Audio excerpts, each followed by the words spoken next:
La vida, de vegades, el que passa és que més que planificar-la, ens porta cap aquí, cap allà. La prova és que de vegades et pares i dius, a veure, estic on volia estar, o sigui, per què he arribat aquí? No vull dir que tinguem que planificar la vida, diguéssim, minuciosament, perquè ja seria avorrit, no?, de tenir-ho tot tan superplanificat. Però sí que ens hauríem de parar, de quan en quan, contemplar la nostra vida, pensar si va cap on volem, cap on no volem, i a veure què hem de fer, no? Normalment, quan fem teràpies que intentem ajudar la gent a reconduir la vida i això, una de les primeres coses que diem és que mirem la vida com... O sigui, que intentem fer un anàlisi de la vida com per trossets, no? De dir, bé, per exemple, la feina, un trosset seria la feina, la família, la parella, els hobbies, el propi cos, les coses que fem per la comunitat, la formació, és a dir, com per àrees. I una vegada dividida la vida com per àrees, mirar cadascuna a on està i si està on volem estar. Lo de dividir la vida per àrees té sentit perquè de vegades, per exemple, el tema feina, en la societat que vivim, és un tema que hi pensem més, no? Que tal? Però potser per pensar-hi més tenim les altres àrees, no sé, els hobbies o el propi cos o els amics o tal, més oblidades. Llavors, la primera cosa és, si vols planificar el viatge, si vols planificar la vida, divideixo per àrees i mira com està cada una d'elles. Una de les coses que han de ser els objectius és personals. Personals em refereixo que normalment a les teràpies diem, a veure, dieu quins objectius teniu, no? Després de fer la teràpia, quins objectius teniu. Clar, un objectiu que no val, per exemple, és el meu objectiu és que el meu fill estudi més, no? O que la meva parella sigui més carinyosa amb mi.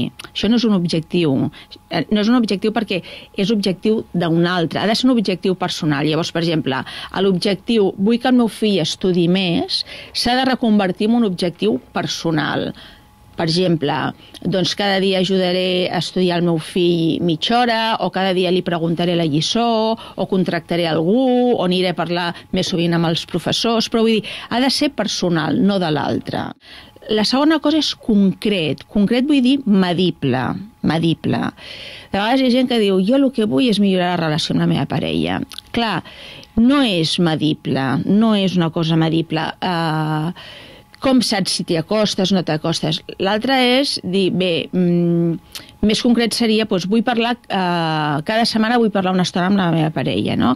Més concret seria, doncs mira, cada setmana sortirem els dimecres a sopar i aquesta serà la nostra estona junts, perquè tal. És a dir, els objectius han de ser concrets, quantificables, perquè els puguis anar mirant si hi arribes o no hi arribes. Han d'estar un darrere l'altre, perquè de vegades ens agafa els rampells, no? Per exemple, a l'estiu és bastant típic, quan a l'estiu estàs a la platja tranquil·lament o a la muntanya, mires la teva vida des d'allà, en un moment que el teu cos està relaxat i tranquil i descansat, penses, quan arribi faré això, faré l'altre i tal.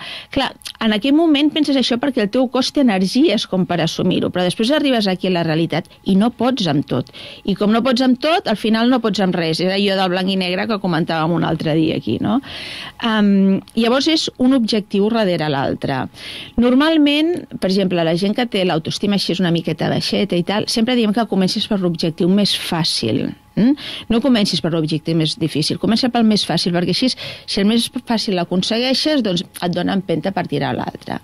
I després, una altra cosa que sembla una tonteria molt grossa, però que no la és concretar quin és el primer pas de l'objectiu i apuntar-lo a l'agenda. Perquè moltes vegades parlem d'objectius, no? No sé, per exemple, estàs prenent alguna cosa amb un amic i li dius, doncs mira, jo vull fer això, vull fer l'altre, o fas teràpia, o llegeixes un llibre que et motiva molt i dius, ai, sí, faré això, tal. Però, com els humans som tan pilots automàtics, és a dir, tu parles molt del meu objectiu i tal, però després quan pares de parlar fiques el pilot automàtic i pum, pum, pum, ja ni te'n recordes de que t'havies plantejat allò. Llavors, per exemple, no? El meu objectiu és fer exercici físic. Val. Quin seria el primer pas? Imagina't, apuntar-me al gimnàs, no?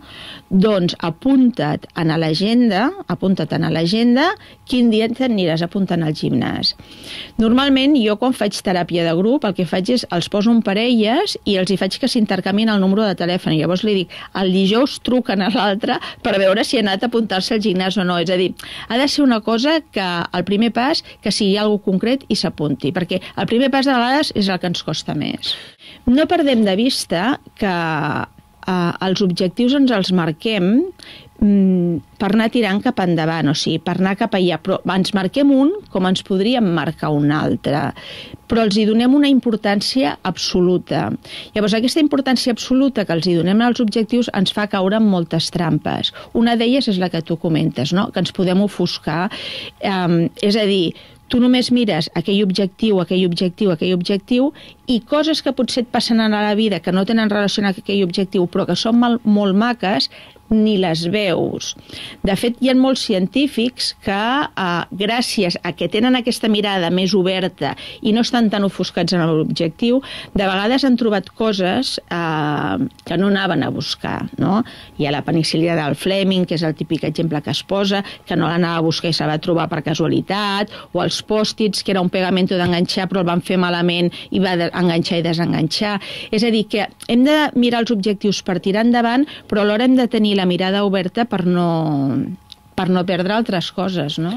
No fem dependre la felicitat dels objectius. És a dir, quan la gent diu quan jo aconsegueixi això seré feliç, jo ja tremolo. No, tu has de ser feliç ara. Això ve de més a més. L'objectiu t'has posat aquest com et haguessis pogut posar un altre. No hem d'esperar a lograr l'objectiu per ser feliços. Això un. Després un altre és revisar els objectius. Revisar els objectius i no caure amb el que se'n diu la trampa de l'inversor. És a dir, igual fa molts anys ens vam proposar un objectiu, no? De feina, el que sigui.